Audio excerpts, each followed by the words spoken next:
Students, welcome to today's class of day 9। So अब तक हम लोग पूरा थ्योरी पोर्शन कवर कर चुके हैं। Matter in our surrounding chapter का एनसीईआरटी के अकॉर्डिंग पूरा सिलेबस हो गया है। Today we are going to discuss some numerical questions जो लैटेंट हीट और स्पेसिफिक हीट के टॉपिक्स पे बेस्ड है। ये आपको एनसीईआरटी टेक्स्ट बुक में नहीं मिलेंगे, सीबीएसई की बेस्ड स्टैंडर्ड 9th की, बट ये बहुत इंपॉर्टेंट टॉपिक्स है जो किसी भी एंट्रेंस एग्जाम में पूछे जा सकते हैं और ये टॉपिक जो है मैटर चैप्टर से डेफिनेटली रिलेटेड है। इसके अलावा अगर कोई स्टेट बोर्ड का बच्चा ये वीडियो देख रहा है तो आपको ये जो न्यूमेरिकल्स हम आज कवर करने वाले हैं ये स्टैंडर्ड 10th के साइंस के टेक्स्ट बुक में आपको हीट चैप्टर में फिजिक्स के जरूर मिलेंगे। ठीक है, तो आप लोग जरा इसको पूरे ध्यान से सीरियसली पढ़ने की कोशिश कीजिएगा। सो यहाँ पे बोर्ड में मैंने एक क्वेश्चन लिख के रखा हुआ है, आप लोग उसको अगर रीड नहीं कर पा रहे हैं तो let me read it, here it carefully. How much heat energy is required to change 2 kg of ice at 0 degree Celsius into water at 20 degree Celsius? और आपको गिवन डेटा है latent heat of fusion of ice 33.4 into 10⁻³ joule per kg and specific heat capacity of water is 4200 joule per kg Kelvin। जैसे कि हमने discuss किया था, specific heat का formula unit जो होता है जूल पर केजी केल्विन या फिर जूल पर केजी डिग्री सेल्सियस होता है। ठीक है, केल्विन और डिग्री सेल्सियस दोनों ही ऐसा यूनिट ऑफ टेम्परेचर है, इंटर कन्वर्टिबल है। सो आप क्वेश्चन को जब भी पढ़ते हैं मेक इट अ हैबिट कि आप क्वेश्चन लिखने के बाद जो उसको सॉल्व करने का पैटर्न है कुछ इस तरीके से रखिए कि आप पहले गिवन डेटा लिखिए अपने आंसर शीट में। आप लोग हमेशा स्टार्ट विद गिवन डेटा करो सो दैट उससे क्या होता है हमें एक क्लैरिटी मिल जाता है कि अच्छा मेरे पास क्या क्या अवेलेबल है क्वेश्चन में। ठीक है, उसके बाद आप लोग टू फाइंड लिखने की कोशिश किया करो और फिर आप सॉल्यूशन स्टार्ट किया करो।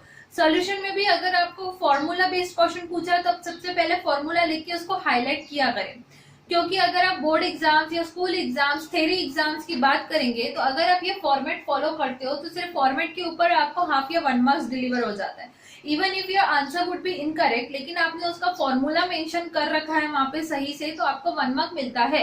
सो स्टेप मार्किंग पे डेफिनेटली बोर्ड जो है वो एग्जाम में मार्क्स देते हैं। So make it a habit कि आप गिवन, टू फाइंड और सॉल्यूशन ये फॉर्मेट फॉलो करें। ठीक है, तो यहाँ पे हम लोग देखते हैं कि क्वेश्चन में गिवन क्या क्या था, पूछा क्या है हीट एनर्जी कितनी रिक्वायर्ड है to change 2 kg of ice. तो आपको गिवन मास है आइस का 2 kg। अब ये गिवन मास आइस का 2 kg है तो जब ये पानी में कन्वर्ट होगा तो क्या मास बदलेगा? डेफिनेटली नहीं, mass will remain constant. So mass is 2 kg।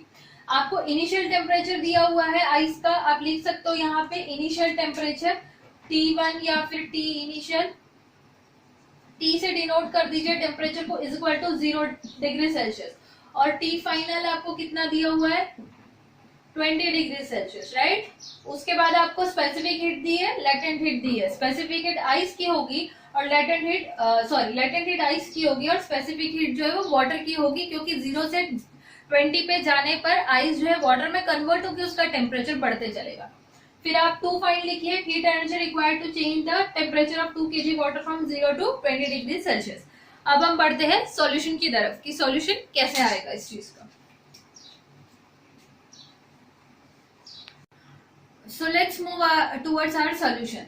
तो सॉल्यूशन में जाने से पहले हम लोगों ने ये क्वेश्चंस जो सीखे थे इसका हमने टाइम टेम्परेचर ग्राफ स्टडी किया था, right. If you remember temperature versus time graph study किया था। Temperature was on the x axis and temperature was on the y axis and time was on the x axis।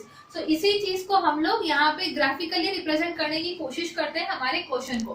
so अगर आपका इस तरीके से यहाँ पे टाइम एक्सटेंड हो रहा है, ओके, और यहाँ पे मैंने टेम्परेचर रखा हुआ है। अब इनिशियली मेरी आइस कहाँ पे है? मेरी आइस जो है वो 0 डिग्री सेल्सियस पे, वाटर का टेम्परेचर जो है वो इनिशियली, चलो यहाँ पे ले लेते हैं 0 सेकेंड्स पे 0 डिग्री सेल्सियस पे। Now will start heating it. Immediately क्या टेम्परेचर बढ़ेगा? अगर आपको याद है तो नहीं। यहाँ पे जो A to B वाला फेज था हमारे ग्राफ में वो लैटेंट हीट ऑफ फ्यूजन का फेज था, जहाँ पे आइस जो है वो हीट एब्जॉर्ब कर रहा है to start getting converted into water by attaining maximum kinetic energy for its particles, जिसकी वजह से वो ओवरकम कर दे inter particulate force of attraction को, राइट। तो यहाँ पे कुछ समय के लिए टेम्परेचर कॉन्स्टेंट रहता है। इस टेम्परेचर कांस्टेंट ग्राफ के टाइम पे लेटेंट हीट एब्जॉर्ब हो रही है बाय 2 kg ऑफ आइस। अब आइस जब लिक्विड में कन्वर्ट हो गया, now temperature will start increasing. कहाँ तक हमें टेम्परेचर बढ़ाना है? 20 डिग्री सेल्सियस तक, राइट। सो 20 डिग्री सेल्सियस तक मुझे टेम्परेचर बढ़ाना है। सपोज ये मेरा 20 डिग्री सेल्सियस का टेम्परेचर है। अब यहाँ पे कौन सा हीट एब्जॉर्ब होगा? यहाँ पे लेटेंट हीट तो होगा नहीं। If you will observe temperature एक एक डिग्री से बढ़ रहा है, राइट। 0 से लेकर 1 2 3 4 5 6 10 12 15 16 17 18 19 20। तो 1 डिग्री से टेम्परेचर जब यूनिट मास ऑफ सब्सटेंस का बढ़ता है तो उसको हम क्या कहते हैं? Specific heat, represented by letter C, right. तो यहाँ पे हमारा स्पेसिफिक हीट इस जोन में एब्जॉर्ब होने वाला है। So A to B latent heat and B to C specific heat. So confusion हटाने के लिए let me represent your specific heat with letter S। Fine, I hope ये ग्राफ आपको समझ में आ गया। इस जोन में लेटेंट हीट, इस जोन में स्पेसिफिक हीट। अब क्वेश्चन क्या पूछ रहा है? मुझे टेम्परेचर 0 से पूरा 20 तक ले जाने के लिए कितना हीट रिक्वायर हुआ? तो आपको क्या करना होगा? इन दोनों हीट्स को ऐड करना होगा, है ना, तभी आप टोटल आंसर निकाल पाओगे। तो सपोज यहाँ पे Q1 हीट है और यहाँ पे Q2 है। Heat is always represented by letter capital Q। तो मेरा टोटल Q क्या निकलने वाला है? Total heat will be Q1 plus Q2, right. So आप ये ग्राफ अपने बुक में बनाइए और उसके नीचे जो मैंने आपको ओरली अभी एक्सप्लेन किया उसको आप नीचे मेंशन कर सकते हैं कि initially the ice will start melting by absorbing latent heat. So from A to B, it will be absorbing only latent heat, and so will get heat Q1. Absorbed heat's value is Q1. From B to C, it will the water will start heating up. Its temperature will rise from 0 to 20 degrees Celsius slowly, and it will absorb specific heat for each degree of rise in its temperature. So we will be obtaining Q2 amount of heat over here. ठीक है? Or else we can write Q2 amount of heat will be absorbed by the ice by water over here. So total amount of heat which we would get will be equal to Q1 plus Q2. ठीक है? Our answer will be Q1 plus Q2. तो हम कोशिश करते हैं Q निकालने की। During A to B phase, fine. A to B phase Q1 रहेगा आपका, क्या रहेगा? कितना हीट एब्जॉर्ब हो रहा है? Latent heat of fusion of ice absorb हो रहा है। लेकिन हमने लेटेंट हीट पर केजी के लिए डिफाइन किया हुआ है, लेकिन मेरा मास कितना है? 2 kg, तो इंटू m करना पड़ेगा टोटल मास। तो मेरा आंसर क्या आएगा? 2 इंटू 33.4 इंटू 10⁻³ जूल पर केजी। आपको क्वेश्चन में गिवन है वैल्यू, राइट। आंसर आपका क्या होगा? 668,000 जूल। जूल यूनिट क्यों आया? क्योंकि मास का यूनिट केजी, लैटेंट हीट का यूनिट जूल पर केजी, राइट। तो केजी केजी कैंसल, बचा क्या? हीट का unit joule. This is simple physics, units and dimensions में आपने ये स्टडी किया होगा, ठीक है। जिसको पता है ठीक, नहीं पता अभी आपको समझ गया होगा। आई होप कि यूनिट कैसे निकाला जाता है। In exam if you get confuse, if you are not able to remember the unit, please find it in such a way, ठीक है। Okay, now moving ahead. अब हम लोग देखते हैं कि फेज जो during B to C phase क्या होने वाला है? B to C में क्या होगा आपका? Q2 निकाला जाएगा। Q2 कैसे निकालेंगे आप? कौन सा हीट एब्जॉर्ब हो रहा है? Latent heat. C से रिप्रेजेंट कर लो यहाँ पे, ठीक है। C या फिर S ले लीजिए, कोई फर्क नहीं पड़ेगा। लेटेंट हीट एब्जॉर्ब हो रहा है। लेटेंट हीट क्या होता है? Heat absorb by 1 kg of substance to increase its temperature by 1 degree. अब 1 kg के लिए डिफाइन किया गया है, लेकिन हमारे पास कितना है यहाँ पे? 2 kg है, तो मुझे मास से मल्टीप्लाई करना पड़ेगा इनटू टोटल मास, है ना। क्योंकि ये पर केजी की बात हुई थी, तो यहाँ ज्यादा है तो मल्टीप्लाई करना पड़ेगा। और पर डिग्री की बात हुई है तो मुझे यहाँ पे टोटल टेम्परेचर भी मल्टीप्लाई करना पड़ेगा, मतलब change in temperature delta T, right. किसी किसी बुक में अगर आप फॉरेन ऑथर्स की बुक देखोगे तो एम एस और थीटा करके डिनोट किया हुआ है, M S theta, which is nothing but same. M मतलब मास, एस मतलब specific heat, theta means change in temperature. Okay, so this is this two things I must say, ये दोनों एक ही है, which means change in temperature, ठीक है, change in temperature. तो इसको कैसे लिख सकते हैं? m into C into T2 minus T1, correct. Final temperature minus initial temperature, ठीक है, या फिर आप फाइनल माइनस इनिशियल लिख लीजिए। मास कितना है? 2, स्पेसिफिक हीट कितनी है 4200, राइट। फाइनल टेम्परेचर कितना है आपका 20 डिग्री सेल्सियस करना है आपको, है ना, वहां पे 20 चाहिए। इनिशियल कितना था आपका बी पे 0 था, 20 माइनस 0, तो आपका आंसर यहाँ पे क्या आएगा 2 into 4200 into 20, correct. So this will be 84 into 200 which will be 16800 joule, ठीक है। आई होप यहाँ तक सभी को क्लियरली समझ में आ गया कि हमने क्या किया। अब मुझे बताएंगे कि फाइनल आंसर कैसे होगा। हमने वहां लिख रखा था ग्राफ के नीचे ऊपर एक्सप्लेनेशन में लिखा था फाइनल आंसर क्या होगा मेरा Q equals to Q1 plus Q2, ठीक है। शैल आई सॉल्व इट हियर। यहाँ पे थोड़ी सी स्पेस में हम लोग कर लेते हैं। Therefore, total heat absorbed is equal to Q1 plus Q2, correct? Which is equal to कितना है हमारा Q1 66800 plus 16800, आपका आंसर कितना आएगा 800, 8 plus 6 will be 14, 7, 8, 6, 8, 4, 800, ठीक है। एक मिनट, अच्छा यहाँ पे एक और जीरो आना चाहिए था एक्चुअली, यहाँ एक और जीरो आएगा, हमारा आंसर चेंज होगा, ठीक है। आंसर कितना आएगा 000, 8, 8, 16, 1 कैरी 6, 6, 12 प्लस 1 13, और यहाँ पे 836 जूल 00 जूल, ठीक है। और else you can write it 836 kilo joule, है ना, 1000 मतलब किलो जूल होता है। So this is our final answer. The final statement must be written. मेरे पास जगह नहीं बची, पर आप फॉर्मेट फॉलो कीजिए और यहाँ पे फाइनल स्टेटमेंट लिखिए, आंसर को अच्छे से क्यू को हाईलाइट कीजिए, बॉक्स बनाइए और वहां पे आप अपना फाइनल स्टेटमेंट लिखिएगी। तो total heat absorb will be equal to 836,000 joule, ठीक है। सो आई होप आपको ये टेम्परेचर टाइम ग्राफ का एप्लीकेशन समझ में आया है और इसके बेस पे एक छोटा सा न्यूमेरिकल आपको समझ में आया। सो जल्दी से हम इस पे एक सेकंड न्यूमेरिकल देख लेते हैं। Note it down quickly. So students, here is the second question. Let's read it. Starting at 20 degrees Celsius, how much heat is required to heat 0.3 kg of aluminium to its melting point and then convert it all to the liquid? So ये जो last statement है ये आपके लिए बहुत ही ज्यादा important है। हमारा इनिशियल टेम्परेचर 20 है, उससे हमको हीट करना है। सो यहाँ पे 0 पे नहीं है, ऑलरेडी 20 पे एल्यूमिनियम है। वहां से हम उसको हीट करते जा रहे हैं उसके मेल्टिंग पॉइंट तक, और मेल्टिंग पॉइंट पे जाने के बाद उसको पूरा मेल्ट होने के लिए वेट करना है। Then convert it all to the liquid. ये जो है ये इंपॉर्टेंट लाइन है, ठीक है। इसका मतलब क्या आप क्वेश्चन से समझ सकते हो कि पहले यहाँ पे जब वो 20 डिग्री से अपने मेल्टिंग पॉइंट पे जा रहा होगा तो वो स्पेसिफिक हीट एब्जॉर्ब कर रहा होगा, और जब वो कन्वर्ट हो रहा होगा लिक्विड में अपने मेल्टिंग पॉइंट पे, तो मेल्टिंग पॉइंट पे वो लेटेंट हीट एब्जॉर्ब कर रहा होगा। वो मतलब कौन 0.3 kg ऑफ एल्यूमिनियम, राइट।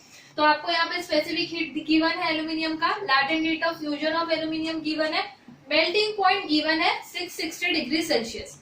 तो सबसे पहले हम अपना टेम्परेचर टाइम ग्राफ बना लेंगे। यहाँ पे होगा आपका टेम्परेचर, यहाँ पे होगा आपका टाइम, राइट। सो आपका temperature already suppose it is at 20 degree Celsius. So aluminium यहाँ से हमने हीट करना शुरू किया और ये कांस्टेंट यहाँ पे आ गया। ये इसका मेल्टिंग पॉइंट है सपोज 660 डिग्री सेल्सियस, ठीक है।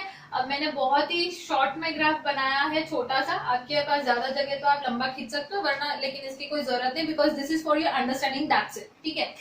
अब यहाँ पे ए, बी और सी सेम थिंग विल हैपन जो क्वेश्चन 1 में हुई थी। ए टू बी क्या एब्जॉर्ब करने वाला है, ये स्पेसिफिक हीट। जिसको स्पेसिफिक हीट नहीं समझ रहा है, आप प्लीज इसके पहले का आई गेस डे 7 के वीडियो में वेल एक्सप्लेन्ड है कि स्पेसिफिक हीट क्या होता है। डे 7 और डे 6 में होगा, तो आप प्लीज उसको जाके थोड़ा सा रिवाइंड करके री रीड कर लो, री लिसन कर लो, तो आपको समझ में आ जाएगा। आपके नोट्स अगर बने हैं तो आप उसको रिवाइज कर लो, ठीक है। और यहाँ पे B2C में क्या एब्जॉर्ब करने वाला है, latent heat of fusion absorb करने वाला है एल्यूमिनियम, ठीक है। So this is a very good example. Why I have chosen this example, because अब तक हम आइस वाटर पे खेल रहे थे, 0 से 100 हो गया, हमारा ग्राफ वहीं खत्म हो रहा था। पर यहाँ पे आपको एक टेम्परेचर जोन डिफरेंट आपको देखने मिलेगा 20 से 660 तक के। तो it will give you variation कि हम मेल्टिंग पॉइंट, बॉइलिंग पॉइंट सिर्फ हमेशा 0 या 100 लेकर माइंड में चलते हैं, ये सही नहीं होता है। अलग अलग एलिमेंट्स के अलग अलग होते हैं, ठीक है। तो हम चेक करते हैं। अब आपको क्या लिखना है डेफिनेटली फॉर्मेट में, ठीक है। यहाँ पे Q1 लगने वाला है, यहाँ पे Q2 लगेगा, और डेफिनेटली पूरा Q क्या होगा, Q1 plus Q2, correct, okay. सो आप गिवन लिख लीजिए फट से। वहां पे गिवन मास कितना है, इनिशियल टेम्परेचर, फाइनल टेम्परेचर, जो भी ये डाटा है। इसके बाद आप टू फाइंड लिखिए कि कितना हीट एब्जॉर्ब होने वाला है, और हम डायरेक्टली अब सॉल्यूशन की तरफ चलते हैं। बिना गिवन और टू फाइंड लिखे हुए सॉल्यूशन लिखिएगा नहीं, ठीक है। गुड, आई होप लिख लिया आपने। तो सॉल्यूशन में अब Q1 ड्यूरिंग, वही आपको ग्राफ बनाना है सॉल्यूशन में, और उसका थ्योरी एक्सप्लेनेशन देने के बाद अब हम हमारे न्यूमेरिकल मेथड की तरफ चलते हैं। During phase A to B temperature will be rising slowly, right. So total heat absorb Q1 will be equal to specific heat है C, और टेम्परेचर चेंज हो रहा है डेल्टा T, और टोटल मास कंसिडर किया जाएगा। आप माइंड में इसको बिठा लीजिए कि सबके यूनिट SI यूनिट्स में ही होना चाहिए। अगर नहीं है तो आप कन्वर्ट करोगे, यहाँ पे मास केजी में ही होना चाहिए। अगर वो मिलीग्राम में है या ग्राम में है तो आप उसको केजी में कन्वर्ट करोगे। स्पेसिफिक हीट जो है ये जूल पर केजी डिग्री सेल्सियस में ही होना चाहिए। अगर ये ग्राम में है तो आप उसको केजी में कन्वर्ट करोगे। वैसे ही आपका टेम्परेचर डिग्री सेल्सियस या केल्विन में ही होना चाहिए। अगर नहीं है तो आप उसको कन्वर्ट करोगे, ठीक है। डिग्री सेल्सियस और केल्विन इज वैलिड। अब आपका मास कितना है, 0.3। आपका स्पेसिफिक हीट कितना है एल्यूमिनियम का, 900 दे रखा है, और आपका टेम्परेचर कितना होगा, final temperature is 660 minus initial temperature आपका 20 होने वाला है, करेक्ट। सो आपका आंसर कितना आएगा, 0.3 को मल्टीप्लाई करेंगे आप 900 से इंटू 640 करेंगे, ओके। सो जल्दी से इसको कैलकुलेट करके आंसर बता दीजिए कितना आने वाला है। सो 172,800 joule, this will be the answer, ठीक है। आप कैलकुलेशन करके आंसर निकाल लीजिएगा, इतना ही आना चाहिए, okay. Now let's move ahead, हम फेज B2C की तरफ चलते हैं, okay. So I am erasing the question, सबने लिख लिया हो आई होप, ठीक है। अब हम Q2 निकालेंगे। ड्यूरिंग, आपको लिखना होगा यहाँ पे phase B2C, right. Q2 will be equal to, क्या हो रहा है वहां पे B2C पे, लैटेंट हीट एब्जॉर्ब हो रही है, right. So mass into latent heat of fusion, total mass जितना है एल्यूमिनियम का, और लैटेंट हीट कितना है, मास था 0.3, लैटेंट हीट आपको गिवन है 321,000 जूल पर केजी। अब स्टूडेंट्स को यहाँ पे मल्टीप्लिकेशन में प्रॉब्लम होता है। एक मैथ्स का छोटा सा चीज कंसेप्ट आपको बता दूं, डेसिमल पॉइंट जो है वो एक 0 के साथ कैंसल होता है, या with 1 0 it shifts towards it's right. तो 3.0 इज इक्विवेलेंट टू 3, राइट। तो हम डायरेक्टली पॉइंट और 0 कट कर सकते हैं। अब आप बाकी चीजों को मल्टीप्लाई कर दो, पीछे से मल्टीप्लाई करना शुरू करोगे, 0 0, 3 1 3, 3 2 6, 3 3 9, ठीक है, 96300 जूल पर केजी। अगर आपके कैलकुलेशंस में गड़बड़ है तो प्लीज आप थोड़ा सा मैथमेटिकल चीजों पे ध्यान दो। ये क्वेश्चंस बहुत इजी है, सिर्फ आप फंसते हो यहीं पे, कैलकुलेशन जहां आ जाता है वहां रॉन्ग होना शुरू होता है। तो प्लीज कैलकुलेशन मिस्टेक्स पे ध्यान दे, ठीक है। सॉरी, जूल पर केजी क्यों आएगा, सिर्फ जूल आएगा, केजी तो कैंसिल हो जाएगा, है ना। ओके, यहाँ ये लिखने की जरूरत भी नहीं है, unit. So this is our answer. अब total, therefore total Q will be equal to Q1 plus Q2, which is equal to 172,800, और प्लस कितना है आपका 96300, है ना। टोटल आंसर कितना आने वाला है, जल्दी से सॉल्व कीजिए, बिल्कुल जल्दी से। Okay, so answer is 0 0. यहाँ पे 11 6 7 8 9 9 plus 7 is 16 2 6 9 1 0 0 joule. So therefore total heat energy that will be absorbed for converting for changing the temperature of 0.3 kg aluminium from 20 degrees Celsius to 660 degrees Celsius and then to melt it at 660 is 26910 joule. So 20 ठीक है जो भी है. Okay, so with this I hope कि आपको basic numerical समझ गए हैं. अब आपको 2 क्वेश्चंस इसके होमवर्क पे दिए जा रहे हैं at the end of this video. Please do not fail to solve those questions and if you have any doubt please comment below the video itself. Okay, so thank you and have a good day.